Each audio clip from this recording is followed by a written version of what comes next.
एक स्त्री का अपहरण के लिए एक रावण को पुतला को जलाया जाता है, तो मैं उनका भी एविडेंस रखा हूँ कि इंद्रदेव ने गौतम ऋषि का पत्नी अहिल्या को साथ बलात्कार किया, उसका दहन क्यों नहीं?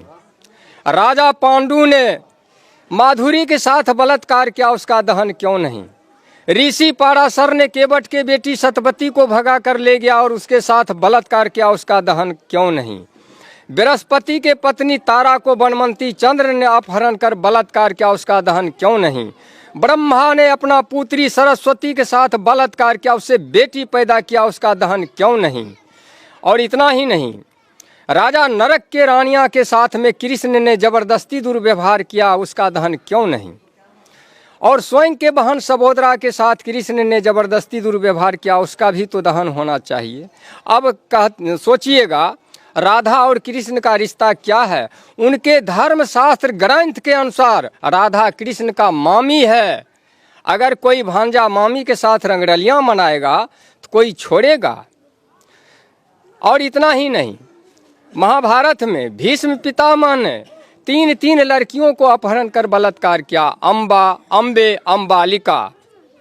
और इतना ही नहीं, रामचरितमानस के सुंदर कांड के पृष्ठ नंबर 58 पन्ना उलट करके अभी देख लीजिए, ये क्यों लिखा? ढोल गमार शूद्र पशु नारी सकल तारिना के अधिकारी, क्यों लिखा? मनोकामना पूरी होगी ऐसे कहते जनता को, और घंटी बजा बजा करके ठगते रहता जनता को कि 22 वेद पुराण भारत में कहाँ से आए? क्या ऊपर से आसमान ने टपकाए? नहीं गिरे वेद पुराण अमेरिका रूस जापान में, और वेद पुराण टपके इस भारत में तो ये अंटीना वाले को मकान में। कि वीरों के वीर हनुमान यहाँ फिर स्वर्ण पदक के लाले क्यों?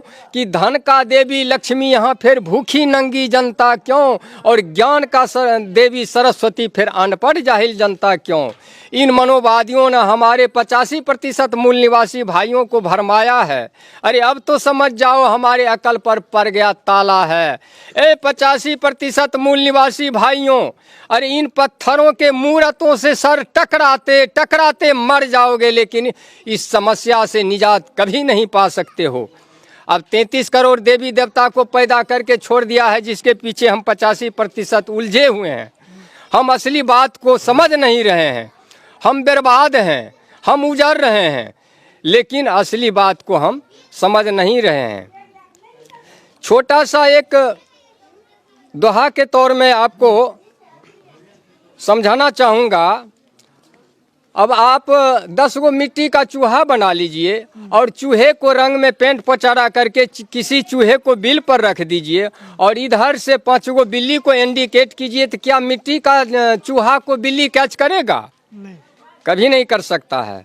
10 गो मिट्टी का खरगोश बना लीजिए और खरगोश के रंग में पेंट पचारा करके किसी झाड़ी में छुपा दें, और इधर से 10 गो कुत्ता को इंडिकेट करें, क्या मिट्टी का खरगोश का कुत्ता कैच करेगा? कभी नहीं कर सकता है। हम इतना ग्रेजुएट होते हुए मानव, पढ़े लिखे, डॉक्टर, वकील, इंजीनियर, प्रोफेसर, जज, कलेक्टर, IAS, APS हो करके भी हम माटी के हनुमान, शिव शंकर, दुर्गा, काली, पार्वती, लक्ष्मी, सरस्वती, गणेश बना करके, रंग पेंट पचारा करके, लंगोटा साया साड़ी ब्लाउज पहरा करके, कल जोड़ करके गिराते हैं, हनुमान हम पे कृपा करो। क्या हनुमान के पास में बैंक बैलेंस है जो आपको 10-20 हज़ार रुपया से मदद कर देगा?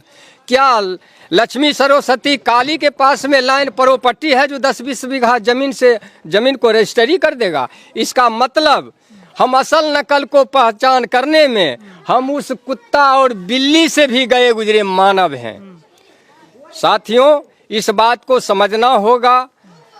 जब तक नहीं हमारा ये 85% आदमी समझेगा, तब तक ये समस्या में उलझे रह जाएंगे।